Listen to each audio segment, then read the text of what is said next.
ಪಾಕಿಸ್ತಾನದ ಉಗ್ರಗಾಮಿಗಳ 9 ಶಿಬಿರಗಳ ಮೇಲೆ ಭಾರತ ಸೇನೆ ವೈಮಾನಿಕ ದಾಳಿ ನಡೆಸಿ ನೂರಾರು ಉಗ್ರರನ್ನು ಹತ್ಯೆ ಮಾಡಿದ ಹಿನ್ನೆಲೆಯಲ್ಲಿ ಶ್ರೀ ಗುರು ತಿಪ್ಪೇರುದ್ರಸ್ವಾಮಿ ದೇವಸ್ಥಾನದಲ್ಲಿ ವಿಶೇಷ ಪೂಜೆ ಸಲ್ಲಿಸಲಾಗಿದೆ ಎಂದು ಹಟ್ಟಿ ಮಲ್ಲಪ್ಪ ನಾಯಕ ಸಂಘದ ಅಧ್ಯಕ್ಷ ಪಟೇಲ್ ಜಿಎಂ ತಿಪ್ಪೇಸ್ವಾಮಿ ಎತ್ತಿನಹಟ್ಟಿ ಗೌಡ್ರು ಹೇಳಿದರು.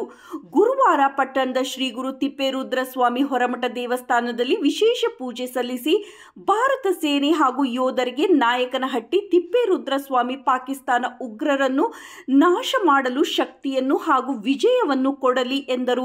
ನಿವೃತ್ತ ಕೆಎಎಸ್ ಅಧಿಕಾರಿ ಎನ್ ರಘುಮೂರ್ತಿ ಮಾತನಾಡಿದರು.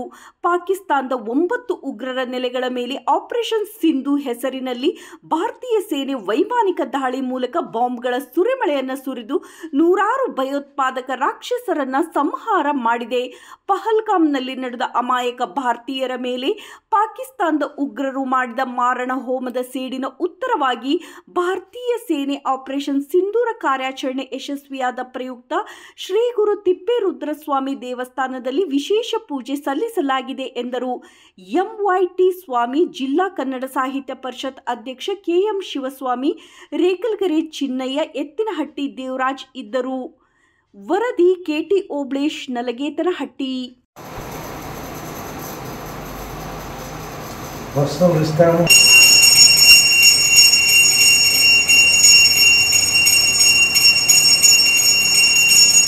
ಸೈನಿಕರ ಸಂಕಲ್ಪ ಮಾಡೋಣ.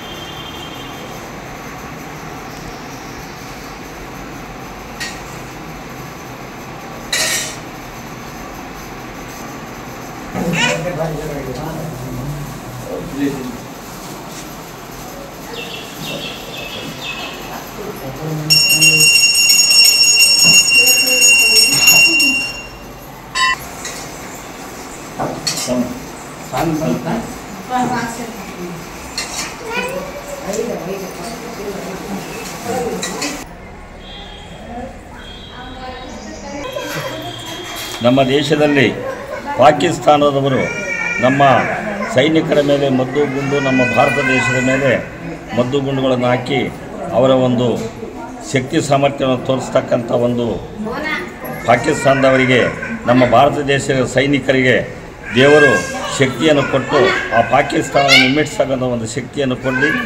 ಎಲ್ಲ ದೇವರಲ್ಲೂ ನಾವು ಪ್ರಾರ್ಥನೆ ಮಾಡ್ತಾ ನಮ್ಮ ಭಾರತ ದೇಶ ಇರ್ತಕ್ಕಂಥ ಎಲ್ಲ ಸೈನಿಕರು ಈ ಪಾಕಿಸ್ತಾನವನ್ನು ದಮನ ಮಾಡಿ ಒಂದು ಶಾಂತಿಯನ್ನು ನಮ್ಮ ಭಾರತ ದೇಶಕ್ಕೆ ಕೊಡಲಿ ಅಂತ ನಮ್ಮ ಜನಗಳಿಗೆ ಮೊನ್ನೆ ಆಗಿರ್ತಕ್ಕಂಥ ಹಗರಣ ಏನು 26 ಜನ ಪ್ರಾಣವನ್ನು ತೆಗೆದಿರ್ತಕ್ಕಂಥ ಪಾಪಿಗಳಿಗೆ ಅವರಿಗೆ ಒಂದು ಮನೆತನದ ಕುಟುಂಬಕ್ಕೆ ಒಂದು ಶಾಂತಿ ದೊರಕಲಿ, ಅವರಿಗೆ ಮನಸ್ಸಿಗೆ ಇರ್ತಕ್ಕಂಥ ಒಂದು ಸಂಬಂಧಿಕರಿಗೂ ಸಹ ಒಂದು ದೇವರು ಶಕ್ತಿ ಆಶೀರ್ವಾದ ಮಾಡಲಿ ಅಂಥೇಳಿ ನಮ್ಮ ಭಾರತ ದೇಶದ ಸೈನಿಕರಿಗೆ ದೇವರ ಆಶೀರ್ವಾದ ಮಾಡಿ ಶಕ್ತಿಯನ್ನು ಕೊಟ್ಟು ನಮ್ಮ ಭಾರತವನ್ನು ಶಾಂತಿಗೊಳಿಸೋದಕ್ಕೆ ಅವಕಾಶ ಮಾಡಿಕೊಡುವಂಥ ದೇವರಲ್ಲಿ ನಾವು ಪ್ರಾರ್ಥನೆ ಮಾಡ್ತೀವಿ. ಏಪ್ರಿಲ್ 22ರಂದು ಪಹಲ್ಗಾಮ್ನಲ್ಲಿ ನಮ್ಮ ಭಾರತೀಯ ಸಂಜಾತರು ಏನು ಭಾರತ ದರ್ಶನಕ್ಕೆ ಹೋದಂಥ ಸಂದರ್ಭದಲ್ಲಿ 26 ಜನ ನಮ್ಮ ಭಾರತೀಯ ಸಂಜಾತರನ್ನು ಪಾಕಿಸ್ತಾನದ ಭಯೋತ್ಪಾದಕರು ಗುಂಡಿಕ್ಕಿ ಹತ್ಯೆ ಮಾಡಿದ್ದು, ಅದರ ತರುವಾಯದಲ್ಲಿ ಭಾರತ ಸರ್ಕಾರ ಒಂದು ದಿಟ್ಟ ನಿರ್ಧಾರವನ್ನು ತಗೊಂಡು ಏನು ನಮ್ಮ ಭಾರತೀಯ ಈ ಪ್ರವಾಸಕ್ಕೆ ಹೋದಂಥ ಅಮಾಯಕರನ್ನ ಭಾರತೀಯ ಸಂಜಾತರನ್ನ ಏನು ಹತ್ಯೆ ಮಾಡಿದ್ದಾರೆ, ಅದಕ್ಕೆ ಪ್ರತೀಕಾರವಾಗಿ ಅವರು ಎಲ್ಲೇ ಇದ್ದರೂ ಕೂಡ ಹುಡುಕಿ ಹೊಡಿತೀವಿ ಅಂತ ಈ ದೇಶದ ಪ್ರಧಾನಮಂತ್ರಿಗಳು ಆ ಒಂದು ಕುಟುಂಬಗಳಿಗೆ ಭರವಸೆ ನೀಡಿದ್ದ ಹಿನ್ನೆಲೆಯಲ್ಲಿ ನಿನ್ನೆ ಮಧ್ಯರಾತ್ರಿ 1:30 ಸುಮಾರಿಗೆ ನಮ್ಮ ಭಾರತದ ಸೈನಿಕರು, ಅದರಲ್ಲೂ ಕೂಡ ನಮ್ಮ ಕರ್ನಾಟಕದ ಸೊಸೆ ಸೂಫಿಯಾ ಕುರೇಸಿಯನ್ನು, ಒಬ್ಬ ಹೆಣ್ಣುಮಗಳು ಮತ್ತು ವಿಂಗ್ ಕಮಾಂಡರ್ ಸಿಂಗನ್ನು, ಇಬ್ಬರು ಹೆಣ್ಣುಮಕ್ಕಳು ಈ ಒಂದು ಸೈನ್ಯದ ನೇತೃತ್ವವನ್ನು ವಹಿಸಿಕೊಂಡು ನಮ್ಮದೇನೋ ಒಬ್ಬ ಎಲ್ ಒ ಸಿ ಇದೆ, ಲೈನ್ ಆಫ್ ಕಂಟ್ರೋಲ್ ಏನಿದೆ ಅದು, ಪ್ಲಸ್ಸು ನಮ್ಮ ಇಂಡಿಯಾ ಬಾರ್ಡ್ರಲ್ಲಿ ಈ ಭಯೋತ್ಪಾದಕರು ಅಡಗು ತಾಣಗಳನ್ನು ನಿರ್ಮಾಣ ಮಾಡಿಕೊಂಡು ನಮ್ಮ ಭಾರತೀಯ ಸೈನಿಕರಿಗೆ ಕಿರುಕುಳ ಕೊಡ್ತಿದ್ರು, ಅದನ್ನು ರಾತ್ರಿ 1:30 ಸಮಯದಲ್ಲಿ ಈ ಇಬ್ಬರು ಹೆಣ್ಮಕ್ಳ ಸೇನಾಧಿಕಾರಿಗಳ ನೇತೃತ್ವದಲ್ಲಿ ಆ ಎಲ್ಲ ಅಡಗು ತಾಳಗಳನ್ನು ಧ್ವಂಸ ಮಾಡಿ ಅಂದಾಜು ಪಾಕಿಸ್ತಾನದ 80 ಜನ ಭಯೋತ್ಪಾದಕರನ್ನು ಹತ್ಯೆ ಮಾಡಿದ್ದು.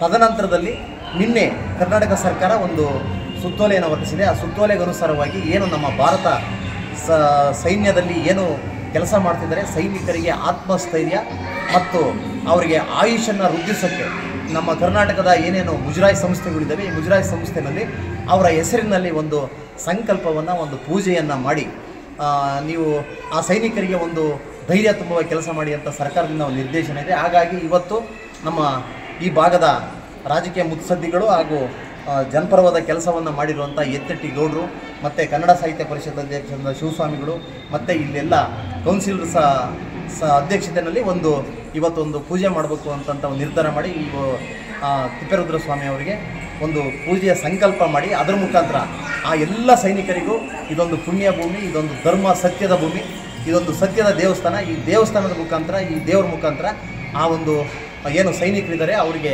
ಆತ್ಮಸ್ಥೈರ್ಯ ಮತ್ತು ಆಯುಷನ್ನು ವೃದ್ಧಿಸೋಕ್ಕೆ ನಾವೊಂದು ವಿಶೇಷವಾದ ಒಂದು ಸಂಕಲ್ಪವನ್ನು, ಒಂದು ಪೂಜೆ ಮಾಡಿದ್ದೀವಿ. ಇದ್ರ ಮುಖಾಂತರ ನಮ್ಮ ಚಳ್ಳಕೆರೆ ಮೊಳಕಾಲ್ಮೂರು ತಾಲ್ಲೂಕಿನ ಜನತೆಯ ಮುಖಾಂತರ ನಾವು ಇಷ್ಟೇ ಹೇಳೋದು, ಏಕೆಂದರೆ ಇದೊಂದು ಪುಣ್ಯ ಭೂಮಿ, ಭಗವದ್ಗೀತೆಯಿಂದ ಕೊಟ್ಟಂಥ ಭೂಮಿ, ಹಾಗೆ ಶ್ರೀರಾಮಾಯಣ ಮಹಾಕಾವ್ಯದಿಂದ ಕೊಟ್ಟಂಥ ಭೂಮಿ. ಆದರೆ ಎಷ್ಟು ಶಾಂತರಿದ್ದಾರೆ ಅಷ್ಟೇ ವೀರಾಗ್ರಣಿಗಳು ನಮ್ಮಲ್ಲಿದ್ದಾರೆ. ಇಬ್ಬರು